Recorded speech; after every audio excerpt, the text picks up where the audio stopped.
Thanks for joining us in the final moments of day 2 of the first test here at Lords. I've got Mike Atherton and Ravi Shastri alongside me, and we've been thoroughly entertained right from ball 1 with celebrations, 200s. Ollie Pope's just picked up his 100 with all the noise around his spot in the team. Rishabh Pant celebrated like a gymnast from the Paris Olympics. And at the moment, Jasprit Bumrah is raising his hand over and over again, picking up key wickets as he's just picked up Joe Root again.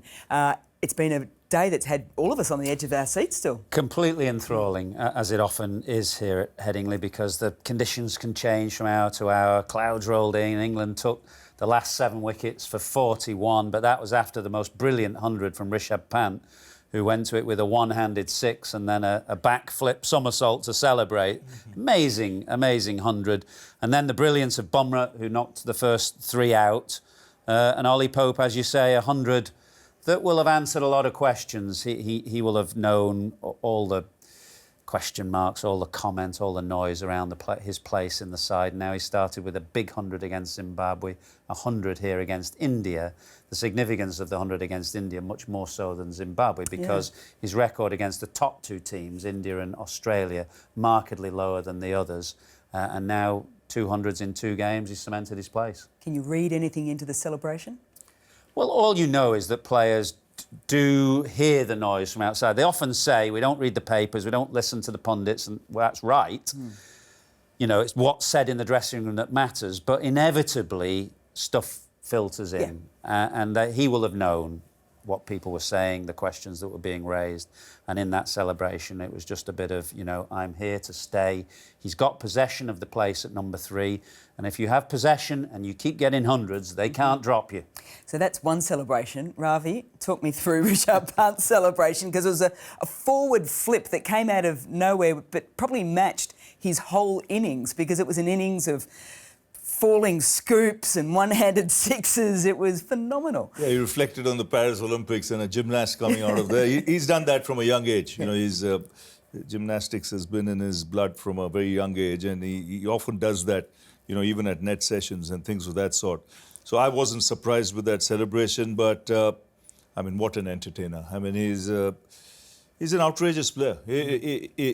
He's not for the faint-hearted in the dressing room. Let me assure you that. You know, the way he plays. Did he raise your blood pressure as coach, Ravi? Very often, very often. You know, though I tried to, you know, use my dark glasses to hide behind. But, you know, the second ball, boundary of Ben Stokes down the track, then one-handed 6 to reach his 100. And mind you, he's 7 times out in the 90s, right? So today he's made it 7 all. 7 hundreds, 7 90s. But to reach again 100 with a 6 and in that fashion, you know, terrific stuff. But India would be disappointed. They had a chance to drive home the advantage, get to 550, 575 to put pressure on England. Didn't happen. Good fight back from England, terrific fight back, and then a good recovery with the bat. But again, my concern is Jasprit Bumrah, what his workload will be as the series progresses. Because he's the one man who's expected to pick up a wicket every spell he bowls. You know, I just hope that at the other end, someone else puts their hand up, you know, and does something. Oh. And that's something, that is a very fine catch at the back end of the day by Siraj. And it is Harry Brook who has come and gone for a duck. And again, Bumrah. Well, it's a... Actually, no, he hasn't. It's a no ball. I can't believe it. I was going to say what a significant moment that is. Not just because it's Brook, but a bit of a plan, I think. Teams do go at Harry Brook with a short ball, and it was a bouncer that he hit up in the air off the splice of the bat, and he's got an unbelievable reprieve there with Bumrah overstepping the front line. That is a massive moment in the game. Massive, because, you know, Bumrah, 2 wickets in this final spell, starts again afresh tomorrow. And, you know, the door could open, you know, in the first hour itself, another couple of wickets. And this game has turned on its head and it's opened up. And this could make a big difference. But he needs support at the other end, and he needs the fielders, more important than anything, to take the catches. 2 catches in the slips drop. Jadeja and Jaiswal. You know, putting down, and that to duck it when, you know, early on in his innings, and then again Ollie Pope, who's still batting on 100. So I think his workload is cut out, but this game is nicely poised at the moment. Ravi, how good is he? Like, we've sit here and we've waxed lyrical about him but we did it in Australia. We're now doing it here in England. You use that not very often with bowlers. You know, when you say they're at their absolute peak, which he is, they can make the ball talk. And literally with him, you know, you can see that happening. Even in that setup with Joe Root, he just raises the bar. He's that kind of a competitor. And I've seen him in the nets. You know, when there's a Rohit Sharma or a Kohli who would come out to bat, or any of the top guns would come out to bat, he would just raise the bar. There's no question. He won't give you an inch in the nets. And the same, you know, is in the middle as well. And today, he might have got Root out, I think, for the 10th time, for all you know. Yeah. But it just shows that he's ready for a scrap, and he knows that he's the #1 fast bowler in the world, and he wants to prove a point. And Atherton set the tone early. Well, he's setting the tone again because he's just bumped Brook as well. There's some fantastic cricket here right at the end of the day. He's just obviously got Brook out with a no ball there. He's sent a searing bouncer over his left shoulder. There was a brilliant Yorker in that over as well. So fantastic cricket. Two absolutely top players and a real contest at the end of the second day. Atherton, talk me through the first wicket of Crawley. It was almost an unplayable Well, it's a brilliant ball. Yeah. You know, there's times as a batter when you just have to say, OK, too good. You doff your cap to the bowler. It was angled in, new ball, bit of bounce, bit of late movement away. And it opened Crawley up, and he's looking to play to leg and got an edge through. A very good catch, actually, by Karen Nair at first slip. Karen Nair at first slip. And, you know, all Crawley could do maybe, if you're saying, you know, what could he have done slightly better, all he maybe could try and do is hold that left side a bit rather than get turned around. However, it's the angle that Bumrah is bowling from slightly beyond the perpendicular. So it's a very, very tough ball to play.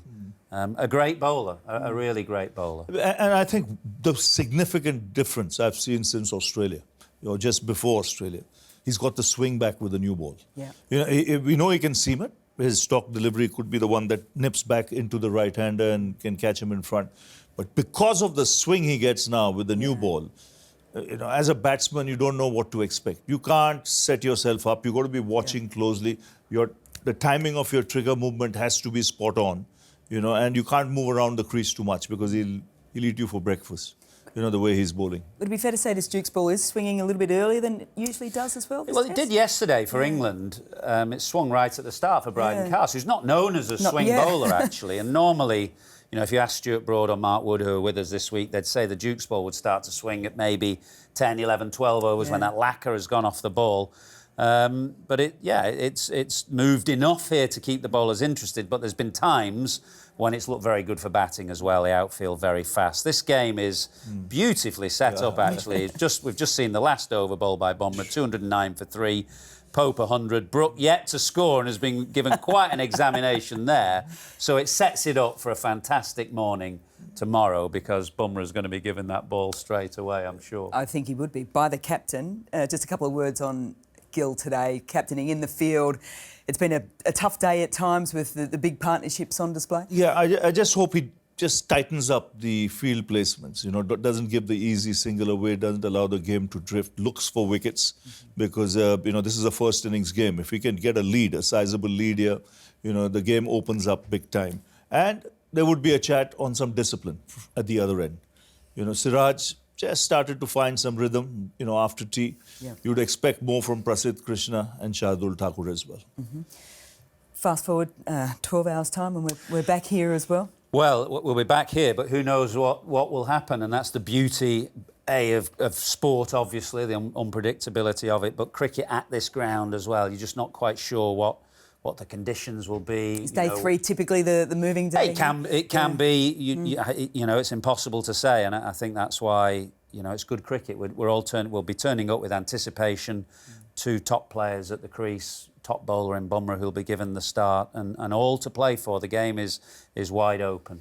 Just before we do go, I do want to give mention to Ben Duckett as well. So played really well. He's going to be an important player, actually, because if you look at Bumrah's record against this current England team, much better against Crawley, Pope and Root, the right-handers. He's got Duckett a few times as well, but Duckett's average is a little bit better, and he played well today. He looked in good form, an important innings at the top of the order for him. Well, the best left-handers against Bumrah have been Latham, Conway and Elgar. Or the best batters, I should say, those left-handers. Yes, there's a left-handed advantage there. Yeah, sorry, So you'll hope for Stokes tomorrow to do the job, but I think everyone, when they get up in the morning, they'll look upstairs. Yeah. If it is overcast, it's going to be a contest. If it is overcast tomorrow and the lights come on, it's going to be a real contest between bat and ball. Okay, so the key for you is someone to help Jasprit Bumrah out? Yes. Yeah. Yep. Key for you, Athers?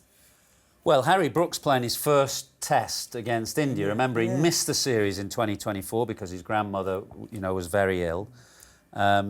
So, I'm looking forward to seeing how he will handle Bumrah. That was a brilliant little passage of play right at the end of the second day. So I'm particularly looking forward to that contest at the start tomorrow. Thoroughly enjoyable day. I also enjoyed Mark Wood in the commentary box. I didn't understand half of what he was saying, but it was great to have him in there, full of energy, and read the play superbly well. So thanks for Woody to coming in, enjoying Sky Sport cricket today on day 2.